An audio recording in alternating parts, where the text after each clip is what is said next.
முதல்வராக என் தானை தளபதி ஆளுநர் மாளிகையிலே மரபுபடி ஆளுநர் ஐ என்று சொன்னார். ஐ என்றுதான் ஆளுநர் சொல்லுவார். எங்கள் அண்ணன் மதிவாணன் அமைச்சராக பொறுப்பேற்றவர்.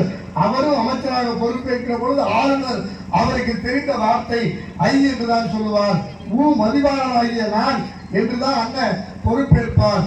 எல்லோரும் எதிர்பார்த்தோம் ஐ என்று சொன்ன உடனே மு.க. ஸ்டாலின் என்கிற நான் அல்லது எம்.கே. ஸ்டாலின் என்கிற நான் என்று பேசுவார் என்று நினைத்த பொழுது நண்பர்களே, 2021 மே மாதம் 7ஆம் தேதி அவர் பொறுப்பேற்ற பொழுது சொன்னார் ஆளுநர் ஐ என்று சொன்ன உடனே முத்துவேல் கருணாநிதி ஸ்டாலின் என்று தலை நிமிர்த்தினாரே.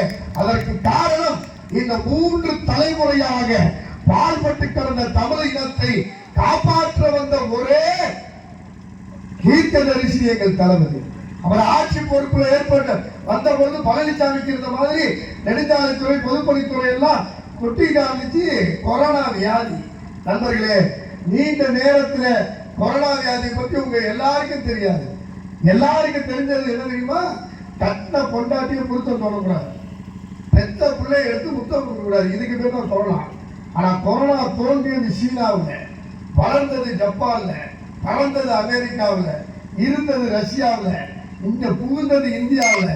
ஆனா உலகத்துல எந்த நாட்டிலையும் எந்த முதலமைச்சரும் கண்டுபிடிக்க முடியாத கொரோனாவுக்கு ஒரு அற்புதமான மருந்தை கண்டுபிடித்த ஞானி மருத்துவ விஞ்ஞானி யார் தெரியுமா? எடப்பாடி பழனிசாமி தான். என்ன மருந்து தான்? கொரோனா பாதிக்கப்பட்ட வீட்டை சுற்றி தகரத்தில் அடிச்சு சுண்ணாம்பு போடு, கொரோனா போகாதுட்டான். ஏன்? தகரத்தில் அடிச்சா அதுக்கு 28,000 ரூபாய் பில்லு. அதை தவிர அவன் கொரோனாவுக்கு நிவாரணம் கொடுறான்னா ரேஷன் கடையில் கொடுத்தாம்பா ஒரு மாஸ்க்கு. அந்த மாஸ்க் மாதிரி உலகத்திலே கிடையாது. இப்படி இழுத்து விட்டா இந்த பக்கம் பாவாடை மாதிரி போயிட்டு இருந்துச்சா இல்லையா? ஊதா கலர்ல ஒரு மாஸ்க் வாங்கினா அந்த மாஸ்க் 5 ரூபான்னா N93 ஒரு மாஸ்க் மூஞ்சில அனுமார் மாதிரி போட்டுப்போம், அதுக்கு 90 ரூபான்னா. நண்பர்களே, பெரியோர்களே, மே 7, 2021 என் தளபதி ஆட்சிக்கு வருகிற பொழுது இந்த நாட்டில் கொரோனாவின் 2வது அலை வீசிக் கொண்டிருந்தது. ஆட்சிக்கு வந்து பொறுப்பேற்ற உடனே 5 கையெழுத்து முதலில் போட்டார். அந்த 5 கையெழுத்தில் முதல் கையெழுத்து எந்த கையெழுத்து தெரியுமா? நண்பர்களே, பெரியவர்களே, கொரோனா என்ற வியாதியை வைத்து கொள்ளையடித்த பழனிசாமி 5 ரூபாய்க்கு ஊதா மாஸ்கையும் N93 90 ரூபாய்க்கு வித்தா. என் தளபதி போட்ட முதல் கையெழுத்து மக்களின் உயிர் காக்கிற உயிர் கவசமாக இருக்கிற அந்த 5 ரூபாய்க்கு வித்த மாஸ்கை வெறும் 50 பைசாவுக்கு கொடுத்து மக்களுடைய உயிரை காத்த முதல் கையெழுத்தாக போட்டார். N93 20 ரூபாய்க்கு வந்துச்சு. அது மட்டுமல்ல, கொரோனாவுக்கு வியாதிக்கு போய் தனியார் மருத்துவமனையில் இருந்தால் அந்த தனியார் மருத்துவமனைக்கு 5 லட்சம் ரூபாய் நிதியை எங்கள் அரசு தரும் என்று கொடுத்த இந்தியாவின் முதலமைச்சர் என் தானை தளபதி மு.க. ஸ்டாலினை தவிர வேறு யாரும் கிடையாது. அந்த கொரோனாவிலையும் உலகத்திலே எந்த தலைவரும் செய்யாததை செய்தவர் யார் தெரியுமா? நோய்க்கு மருந்து மட்டும் மகத்துவம் அல்ல, மருத்துவம் மட்டும் தீர்வல்ல. அதை தாண்டி நோயால் பாதிக்கப்பட்டவனுக்கு மனதிற்கு ஆறுதல் கொடுத்தால்தான் சரியாக இருக்கும் என்று உலக அரசியல் வரலாற்றிலேயே கொரோனா பாதித்த எந்த நாட்டிலும் எந்த அரசியல் தலைவரும் செய்யாத ஒரு வீர காரியத்தை கோயம்புத்தூரிலே கொரோனாவால் பாதிக்கப்பட்ட நோயாளிகள் இருந்த இஎஸ்ஐ மருத்துவமனைக்கு தானே தனியாக போய் கொரோனா நோயாளிகளை தைரியமாக சந்தித்த முதல் தமிழன் என் தானை தளபதி மு.க. ஸ்டாலின் தான் என்பதை பார்க்கிறார்கள். அறிவும் மானமும் மனிதனுக்கு அழகு என்று சொன்னார்கள். இந்த ஆட்சிக்கு பெயர் திராவிட மாடல் ஆட்சி என்றார். கிராம விடியல், மக்கள் விடியல், பெண்களுக்கு விடியல், மகளிருக்கு உரிமை, மகளுக்கு பணம், மகனுக்கு பணம், தமிழ் முதல்வர் திட்டம், எல்லா திட்டத்தையும் கொடுத்து. நண்பர்களே, பெரியோர்களே, இன்றைக்கு பேசிக் கொண்டிருக்கிற இந்த நாகை மாவட்டம் 4 ஆண்டுகளுக்கு முன்பு அதிமுக ஆட்சியிலே 12ஆம் வகுப்பு தேர்விலே 87% மட்டுமே தேர்ச்சி பெற்ற மாவட்டமாக இருந்த இந்த மாவட்டத்தை படிப்படியாக உயர்த்தி இன்றைக்கு பிளஸ் 2 தேர்விலே 96.3% மாணவர்கள் வெற்றி பெற்றிருக்கிறார்கள் என்று சொன்னால், இந்த பின்தங்கிய நாகை மாவட்டத்தில் கூட கல்வியை கொண்டு வந்து கரை சேர்த்த ஒரே முதலமைச்சர் நம் தாரை தளபதி மு க ஸ்டாலின் அவர்கள் தான்.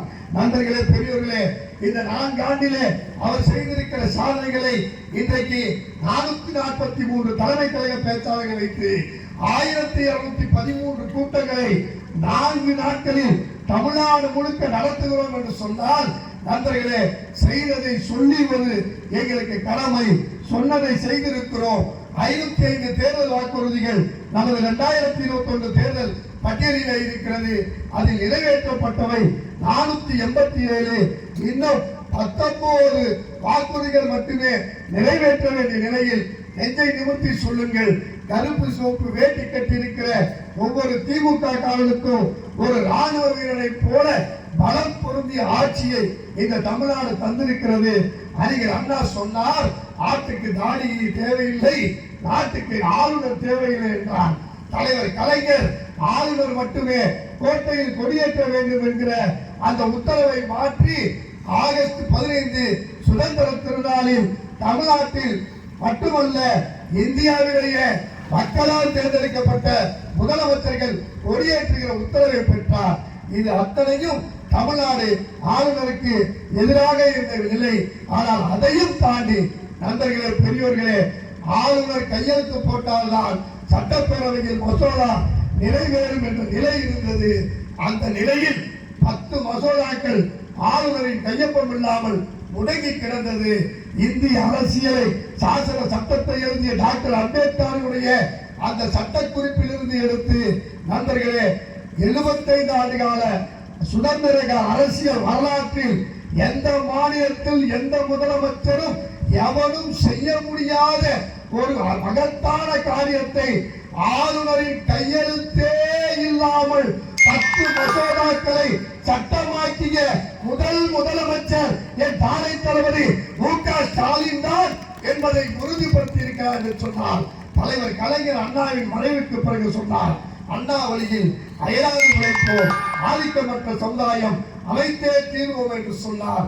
அதன் கடைசியில் சொன்னார், மத்தியிலே கூட்டாட்சி, மாநிலத்திலே சுயாட்சி என்று சொன்னாரே, அந்த சுயாட்சியின் சொரூபமாக, கூட்டாட்சியின் தத்துவமாக இணைந்திருக்கிற இயக்கங்களை இதயத்தின் இயக்கங்களாக மாற்றி இத்தனை ஆண்டு காலம் இந்த தமிழகத்தின் முன்னேற்றத்தை மட்டுமே கருதி கொண்டிருக்கிற என் தாரை தளபதிக்கு அடுத்த ஆண்டு வயது 72.